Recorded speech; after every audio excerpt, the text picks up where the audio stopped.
तो एक बार फिर से आपका हमारे यूट्यूब चैनल में आपका स्वागत है। तो आज इस वीडियो में हम लोग डिस्कस करेंगे 9th क्लास के geography chapter 6। Already 5 chapter complete हो रखे हैं, बट 4 चैप्टर के 2 एपिसोड बच रखे हैं क्योंकि मैंने उसको स्किप कर दिया था कुछ कारणवश। एक एपिसोड दे रखा हूँ, यानी 5 चैप्टर आप मान लो पूर्णतः कंप्लीट है। ये लास्ट चैप्टर आज ज्योग्राफी के आपके कंप्लीट हो जाएंगे। सिर्फ बचेंगे 2 एपिसोड देने मुझे 4 चैप्टर के, ठीक है। मतलब 6 चैप्टर के साथ ही आपका जो है 9th का ज्योग्राफी कंप्लीट हो जाएगा। इसमें भी 3 एपिसोड बनेंगे, ठीक है। तो चलते हैं, आज स्टार्ट करते हैं। जनसंख्या के बारे में पढ़ेंगे, किस तरह हमारे इंडिया में जनसंख्या कहाँ पे ज़्यादा है कहाँ पे कम। तो हम लोग विभिन्न टॉपिक पे बात करेंगे कि जनसंख्या का आकार, कि लोग जो है कहाँ पे कितनी जनसंख्या है, ये हुआ जनसंख्या का आकार, ठीक है। जनसंख्या का वितरण पढ़ेंगे कि कहाँ कहाँ पे कितने लोग हैं, कहाँ पे निवास करते हैं कितने लोग, ठीक है। उसके बाद जनसंख्या वृद्धि पढ़ेंगे, ठीक है। जनसंख्या परिवर्तन की प्रक्रिया पढ़ेंगे, जो समय के साथ साथ जनसंख्या में वृद्धि एवं उसके परिवर्तन कैसे होती है, ये सब पढ़ेंगे। जनसंख्या वृद्धि क्या होता है और जनसंख्या परिवर्तन क्या होता है, और परिवर्तन अगर जनसंख्या वृद्धि फास्ट हो रही है, ठीक है, तो उसका कारण क्या हो सकता है, वो उसका जो है परिणाम क्या मिल सकता है हमारे इंडिया से। हो सकता है फूड क्राइसिस हो जाए, तो हो सकता है महा बीमारी फैल जाए, महामारी फैल जाए, बेरोजगारी हो जाए। ज़्यादा जनसंख्या होने का एक ये परिणाम स्वरूप निकल सकता है अधिक जनसंख्या। अब अपॉर्चुनिटी कम रहेंगे, लोग ज़्यादा रहेंगे, तो आपको अब मान लो कि खाने के लिए कम है, ठीक है। लैंड तो दिन पे दिन बढ़ तो नहीं रहा है, लैंड जो है उतना है। लैंड और भी आप अगर कहोगे फॉरेस्ट के लिए, सॉरी कृषि के लिए, वो तो और घट ही रही, क्योंकि जनसंख्या बढ़ रही है, फॉरेस्ट कट रहे हैं, जंगले कट रहे हैं, ठीक है, और उद्योग बनाए जा रहे हैं, मकान बनाए जा रहे हैं। तो उससे क्या होता है कि धीरे धीरे जो होता है वो और कम हो जाती है। क्या, जो कृषि करने योग्य भूमि होती है वो और कम आती है, जनसंख्या बढ़ रही, कृषि करने योग्य भूमि और घट रही है। तो इससे क्या होगा, फूड जो है उसका उत्पादन ज़्यादा होगा नहीं होगा। तो इससे क्या होगा, जितना कैलोरी एक आदमी को मिलना चाहिए कैलोरी, ठीक है, तो उतना नहीं मिल पाता, जिससे क्या होता है कुपोषण का शिकार होता है। वो भी हम लोग आज इस चैप्टर में देखेंगे। चलते हैं, स्टार्ट करते हैं कि जनसंख्या क्या होता है। किसी विशेष क्षेत्र में रहने वाले लोग का या वहां के मूल निवासी की कुल संख्या को जनसंख्या द्वारा दर्शाया जाता है, ठीक है। जैसे मेरा गांव है, आपका गांव है, ठीक है, यहाँ पे कितने लोग हैं, लोग को उसको कहेंगे इस गांव की जनसंख्या। इसी तरह इंडिया की जनसंख्या बताया जाता है 130 करोड़ के आगे, क्योंकि उसको 130 करोड़ लगभग में आप लिख दो, सही हो जाएगा, ठीक है। क्योंकि आप डेली डेली आप काउंट करने जाते हो, जनगणना के अनुसार आप बताते हो 2001 में इतना था, 2011 में इतना था, ठीक है। क्योंकि आप डेली डेली गणना नहीं कर सकते, क्योंकि डेली ही डेली कितने लोग मरते हैं, कितने लोग जिंदा रहते हैं, ठीक है। तो चलते हैं फिर आगे। आई होप आप ये समझ गए होंगे, ठीक है। ये चैप्टर आपको बहुत मजा आने वाला है, इजी चैप्टर। किसी भी देश की जो वास्तविक धन होते हैं, वास्तविक धन वहाँ के जो मूल निवासी होते हैं, जो वहाँ के मूल निवासी, जैसे हम लोग भारत के हैं, भारतीय, ठीक है, तो हम लोग यहाँ के वास्तविक धन है, क्योंकि हम लोग यहाँ की जो उपज होती है खाते हैं, सरकार को टैक्स देते हैं, हर एक चीज़ यहाँ का यूज़ करते हैं, यहाँ सेवा देते हैं। तो वहाँ का वास्तविक मूल्य वो है जो वहाँ का मूल निवासी है। किसी देश का वास्तविक धन कौन है, जो वहाँ का मूल निवासी है।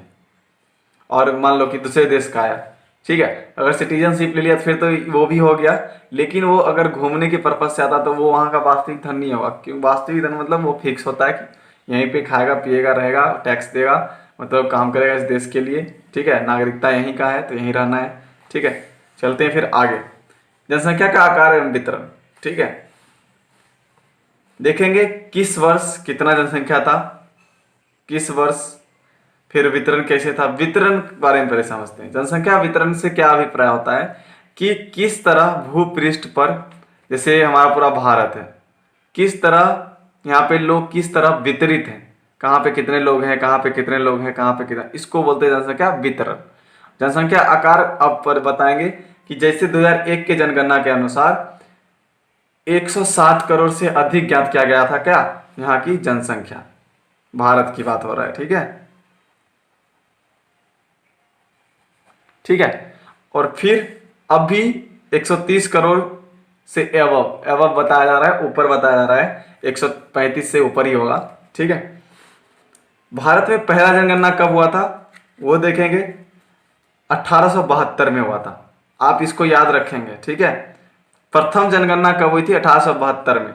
लेकिन ये पूर्ण रूपेण सही तरीके से जनगणना नहीं हो पाई थी, ठीक है। अब सेकेंड, आपको ये दोनों कंफ्यूजनिंग क्वेश्चन है कि भारत की पहली संपूर्ण जनगणना कब हुई थी और भारत की पहली जनगणना कब हुई थी। तो पहली जनगणना सिर्फ पूछे तो 1872 में, ठीक है। अगर पहली संपूर्ण जनगणना आपसे पूछे 1881 लिखना। अब पूछोगे सर संपूर्ण गणना और पहली जनगणना में क्या अंतर है? देखो, संपूर्ण जनगणना मीन्स कि इस साल पूरी तरीके से सही डाटा के साथ तैयार किया गया था और इसके बाद हर एक 10 साल पे अभी तक, ठीक है, हर एक 10 साल पे अभी तक जनगणना कराया जा रहा है, ठीक है। मतलब 81 से रेगुलर है, 10 साल पे हमारा इंडिया जनगणना करवाती है। और जनगणना की जरूरत क्यों पड़ती है वो भी हम बताएंगे अभी। भारत में पहली जनगणना, इसका मतलब हुआ कि ये सही डाटा के साथ नहीं हो पाया था, ठीक है, इसीलिए इसको पहली जनगणना बोलते हैं। संपूर्ण जनगणना मीन्स यहां से रेगुलर होने लगा 10-10 साल पे, ठीक है। जनगणना की जरूरत क्यों पड़ती है? देखो, इतना बड़ा इंडिया है, कैसे पता चलेगा कहाँ पे गर्ल्स जन्म दर ज्यादा है, कहाँ पे मृत्यु दर ज्यादा है, कहाँ पे वृद्ध लोग ज्यादा है, कहाँ पे किसान लोग हैं, कहाँ पे प्राथमिक क्रिया में लोग हैं ज्यादा, कहाँ पे द्वितीय क्रिया में लोग हैं।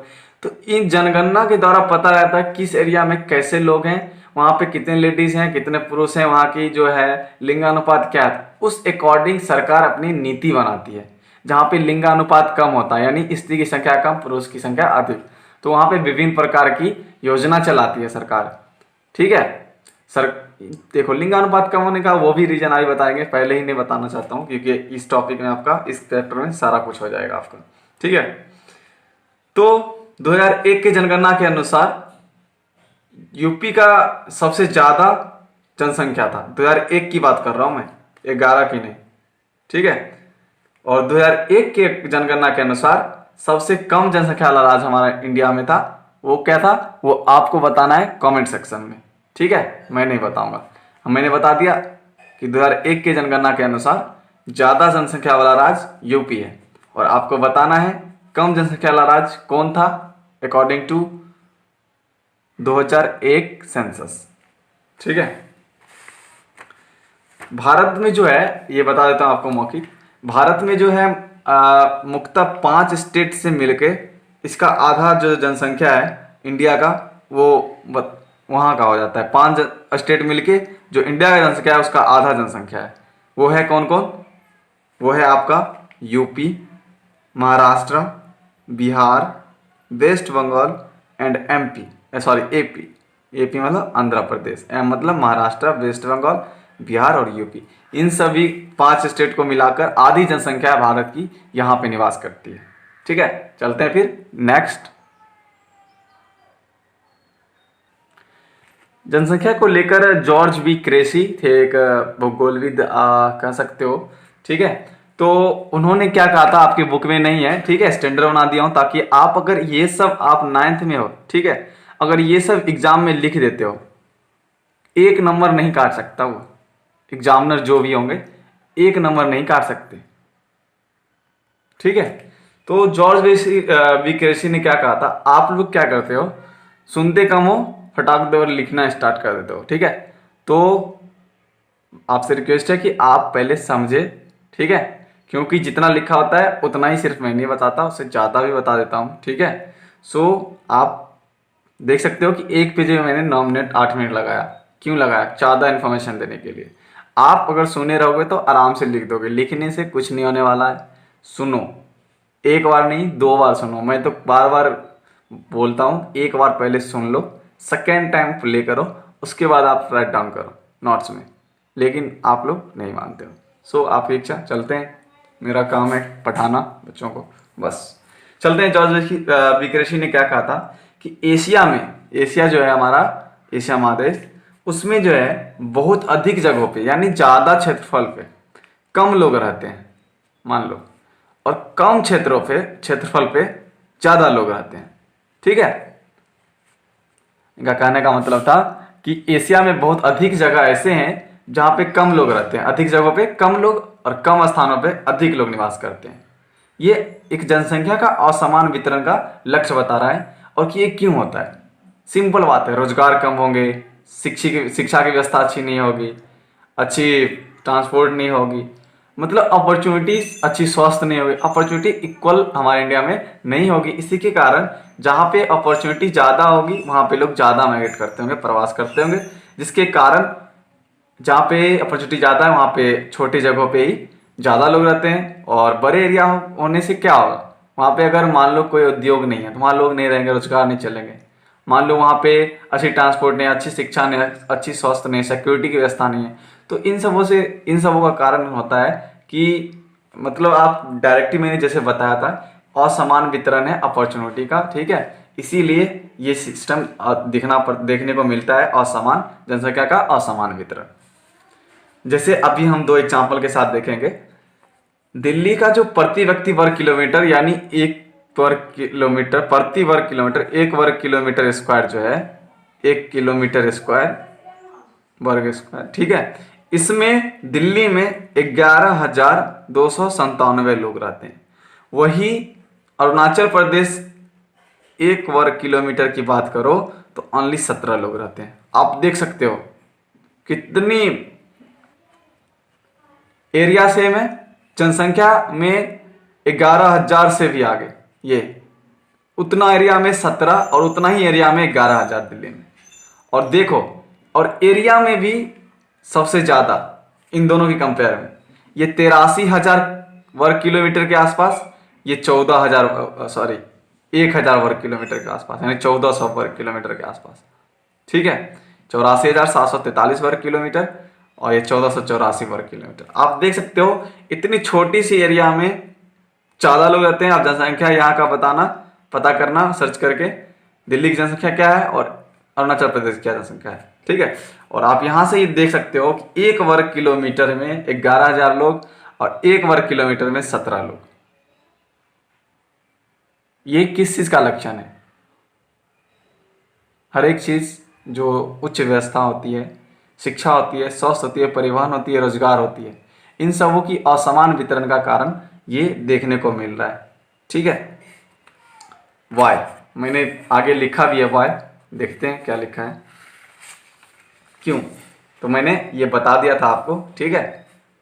असामान्य वितरण के कारण यानी अच्छी स्वास्थ्य के कारण, अच्छी शिक्षा के कारण, रोजगार के कारण ये सब असमान वितरण आपको देखने को मिलता है, ठीक है। अब देखो जनगणना होती क्या है। एक निश्चित समय अंतराल में जनसंख्या का, ये एरो लगा हुआ है यहाँ पे आएगी, ठीक है, जनसंख्या का आधिकारिक गणना को जनगणना कहते हैं, ठीक है। एक निश्चित समय अंतराल में जो जनसंख्या का गणना किया जाता है आधिकारिक तौर पे, उसको जनगणना कहते हैं। और आपको मैंने पिछले पेज में ही बताया था कि भारत का प्रथम जनगणना 1872 में हुआ था और भारत की पहली संपूर्ण जनगणना 1881 में हुआ था, ठीक है। आई थिंक पहली जनगणना हरियाणा में हुआ था, कंफर्म नहीं हूं, आप कंफर्म होके अपने नोटबुक में लिख लेना, ठीक है। और उसके बाद भारत में प्रत्येक साल जो है 10 सालों में जनगणना की जाती है। और किस लिए की जाती है आपको मैंने फर्स्ट पेज में ही बता दिया था। चलते हैं नेक्स्ट पेज। अब देखेंगे भारत जो है घनत्व के आधार पे भारत की जो है जनसंख्या वितरण कैसी है। जैसे मैंने कुछ देख लिया है, दिल्ली, अरुणाचल प्रदेश, और कुछ देख लेते हैं। जनसंख्या घनत्व क्या होता है, कहने का मतलब हुआ प्रति वर्ग किलोमीटर, एक किलोमीटर इधर लंबाई, 1 किलोमीटर चौड़ाई के एरिया में उसको वर्ग किलोमीटर बोलते हैं, ठीक है। प्रति वर्ग किलोमीटर में रहने वाले लोगों की संख्या को जनसंख्या घनत्व कहते हैं या कहलाती है। लोगों की संख्या, ये सेकेंड डेफिनेशन आप लिख सकते हो, अगर ये याद नहीं रहा तो ये याद तो रहेगी, प्रति वर्ग किलोमीटर में रहने वाली लोगों की संख्या को जनसंख्या घनत्व कहते हैं। या लोगों की संख्या और भूमि के आकार, लोगों की संख्या और भूमि के आकार के बीच का जो अनुपात होता है उसको समझना आवश्यक होता है। इसी अनुपात को हम क्या बोलते हैं, जनसंख्या घनत्व, ठीक है।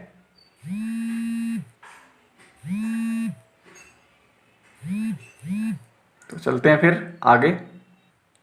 2011 में जो है जनसंख्या घनत्व इंडिया का थोड़ा सा ग्रो किया है, ठीक है, क्योंकि जनसंख्या ज़्यादा बढ़ रही है तो वो जनसंख्या घनत्व बढ़ेगा ही, ठीक है। भारत का जनसंख्या घनत्व जो है 382 व्यक्ति प्रति वर्ग किलोमीटर है, यानी एक वर्ग किलोमीटर में 382 लोग रह रहे हैं। ये आंकड़ा है 2011 जनगणना के अनुसार, और 2001 के अनुसार था 324। ये थोड़ा ग्रो किया है, एक से अधिक हुई है 11 में, ठीक है। जनसंख्या का असमान वितरण के बहुत से कारण हैं, जैसे मैंने आपको ही बता दिया था पहले ही, बट वो देखते हैं। मैंने कुछ अलग बताया था, अब मैंने कुछ अलग लिखा है जो आपके बुक से परे है, ठीक है, अलग है। वो क्या है? वो है एक भौगोलिक कारक। भौगोलिक कारक यानी जल की उपलब्धता। अब देखो, जहां पे जल आसानी से प्राप्त होगी लोग वहां रहेंगे, ठीक है, बिल्कुल। नदी किनारे में लोग ज्यादा कर सकते हो आप कि बिहार और यूपी के तटीय इलाका जहाँ पे नदी बहती है वहाँ पे लोग जनसंख्या ज़्यादा है, मैदानी एरिया में ज़्यादा है। भू आकृति यानी मैदानी एरिया में लोग ज़्यादा रहना पसंद करेंगे। जल की उपलब्धता, पहले चलो इसको क्लियर करते हैं। जल की उपलब्धता, देखो जल की उपलब्धता, पहली बात है कि जल जो है हमारे जीवन का बहुत ही महत्वपूर्ण संसाधन है, आपको पता होगा। खाना बनाना, नहाना, उद्योगों में, इन सभी का चीज़ों में हम लोग का जल का जरूरत पड़ती है। अगर ये नहीं होगी तो हम लोग उद्योग नहीं चला सकते हैं, बहुत सारे काम नहीं कर सकते हैं, खेत में पानी कैसे जाएगा। इसीलिए हम लोग जल स्रोत के पास रहना पसंद करते हैं, अधिक लोग आकर्षित होती है। भू आकृति, समतल मैदान में सड़क बनाना, उद्योग बनाना, रहना, खाना, खेती करना आसान होता है, इसीलिए मैदानी भाग में अधिक लोग होते हैं, ठीक है, जिसके कारण मैदानी भाग जो होती है अधिक पॉपुलेटेड होती है, ठीक है। जलवायु, अब लोगों की जलवायु जो है, जलवायु का मतलब है कि लोगों को जिस तरह की जलवायु चाहिए उसके अगर अनुकूल हुई तो अगर वहां रहते हैं, अंततः प्रतिकूल हुई तो वहां से चले आते हैं, अनुकूल वाले जलवायु में रहना शुरू करते हैं। मृदा, अब जहाँ पे फसल ज़्यादा उपज होगी जिस मृदा में, वहाँ पे लोग ज़्यादा माइग्रेट करेंगे जो किसान होंगे, इसीलिए वहाँ पे जनसंख्या ज़्यादा पाई जाएगी, ठीक है। चलते हैं नेक्स्ट पेज। ये आप देखिए, आर्थिक क्रियाएं, आर्थिक कारक है सेकंड, जिसमें खनिज। अब देखो जहाँ पे खनिज होगा वहाँ पे उद्योग वाले ज़्यादा जाएंगे। अब उद्योग वाले जाएंगे, उद्योग स्थापित होगी तो वहाँ पे कर्मी की जरूरत पड़ेगी, कुशल कर्मी, अर्धकुशल कर्मी, दोनों को। अब कुशल कर्मी, अर्धकुशल कर्मी गए अपने फैमिली के साथ मान लो, तो वहाँ पे दुकान की जरूरत पड़ेगी, दुकान वाले जाएंगे। टीचर की जरूरत पड़ेगी, टीचर जाएंगे। कुछ डॉक्टर चले जाएंगे, बहुत सारे लोग चले जाएंगे, अपॉर्चुनिटी बढ़ेगी, वहाँ पे जनसंख्या बढ़ जाएगी। नगरीकरण होगा, लोग को अपॉर्चुनिटी बढ़ेगी, वहाँ पे जाएंगे परिवहन के लिए, दुकान चलाने के लिए, डॉक्टर के लिए। उद्योगीकरण होगा, जिससे वहाँ पे लोग ज़्यादा आकर्षित होंगे, लोग ज़्यादा रोजगार अच्छे रोजगार के लिए वहाँ पे माइग्रेट होंगे, वहाँ पे जनसंख्या बढ़ेगी। ये सब कारणों से जनसंख्या वितरण का कारण है। अगर जहाँ पे ये सारी चीज आर्थिक क्रिया कारक नहीं है, यानी खनिज नहीं है, नगरीकरण नहीं है, औद्योगिकरण नहीं है, शहरीकरण नहीं है, तो वहाँ पे जनसंख्या कम होगी ऑटोमेटिक, ये तो फिक्स है, ठीक है। अब देखो सामाजिक और संस्कृति कारक, जहाँ पे कह सकते हो कि जैसे देवघर, मक्का, मदीना, यहाँ पे देखो देवघर है भगवान का घर, ठीक है, तो यहाँ पे लोग जाते हैं जल चढ़ाने, ठीक है, अपने मनोकामना मांगने। यहाँ भी मनोकामना मांगते हैं, दोनों का अपना अपना भी होता है, दोनों का अपना अपना वे होता है। यहाँ लोग गए तो यहाँ पे लोगों को खाना की जरूरत पड़ेगी, दुकानदार जाएंगे, इनके साथ फैमिली जाएगी, टीचर जाएगी, फिर ये लोग जाएंगे तो डॉक्टर की जरूरत पड़ेगी। इन सभी कारणों से जो है अपॉर्चुनिटी बढ़ती है। और इन एरियाओं में संस्कृति जो आर्थिक संस्कृति स्थल होती है, जहाँ पे खनिज ज़्यादा होती है, नगरीकरण होती है, जिस एरिया में औद्योगिकरण होती है, जहाँ पे भू समतल होता है और मृदाएं जो उपजाऊ होती है और जल की उपलब्धता होती है, इन सभी जगहों पे जनसंख्या अधिक आपको देखने को मिलेगा। तो इनके साथ ही आपका वीडियो यहाँ पे खत्म होता है। तो आई होप कि आपको वीडियो ये अच्छा लगा होगा। वैसे आपको एक मैंने क्वेश्चन दिया था, एक बार रिपीट कर देता हूँ कि 2001 के जनगणना के अनुसार, ठीक है, कम जनसंख्या वाला राज्य कौन सा है हमारे इंडिया का। तो फिर ये आपको कमेंट सेक्शन में हर एक बच्चे को देना है। तो मिलते हैं अगले वीडियो, अगले एपिसोड के साथ। तब तक के लिए बाय बाय, जय हिंद, वंदे मातरम, घर रहें, सुरक्षित रहें।